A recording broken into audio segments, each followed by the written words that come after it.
Hello! Hi! Hi guys! Welcome back!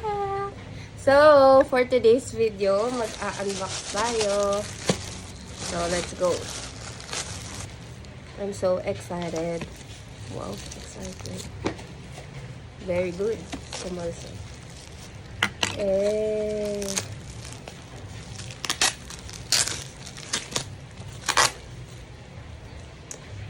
So, this is the TNW Wireless Lavalier microphone. So, nakakita ko maganda yung review nito. And, boya sana yung gusto ko. Kaso yung boya, hindi dalawa yung receiver niya. Okay, this is it.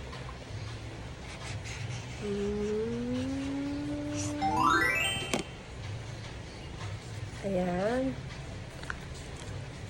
Pero yung bubble wrap niya, isang layer lang. So, dapat I suggest mas madaming bubble wrap kasi device to eh.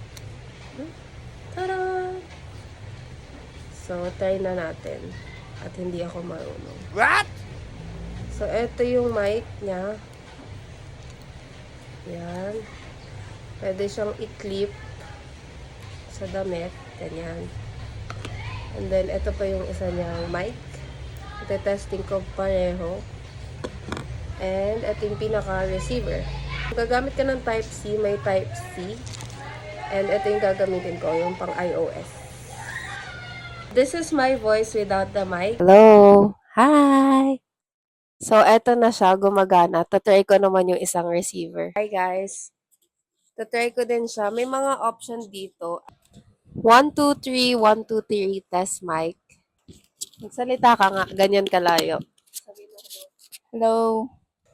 So, kahit soft voice ka, maririnig mo yung boses mo. Siyempre, kasi mic nga to. At ang napansin ko, hindi mo na kailangan tanggalin yung receiver para mo marinig yung sarili mo kapag pinay mo yung video sa phone, which is a plus. Kasi yung old boya, yung black one, nung nanood ako ng review, kailangan patanggalin yung receiver para marinig mo yung video mo sa phone mo. And yung second one is, ganun din yung sa pink mic. Ayun, okay naman siya. Maganda naman yung sound. Wag lang sumisigaw. Hindi pwede yung parang, hello, hello. Dapat soft lang. Parang nakikipag-usap ka sa phone. So, yun. Overall, sa first impression, okay naman siya. Wala namang defective mic. And hopefully, magamit ko siya ng mabuti.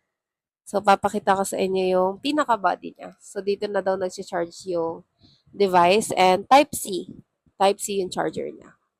Compact, maliit, and sleek.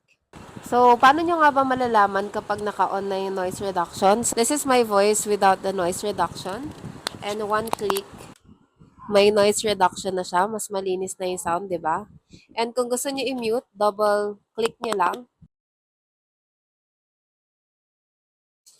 So, una talaga medyo mako-confuse kayo. Pero yun nga, ito yung with noise reduction.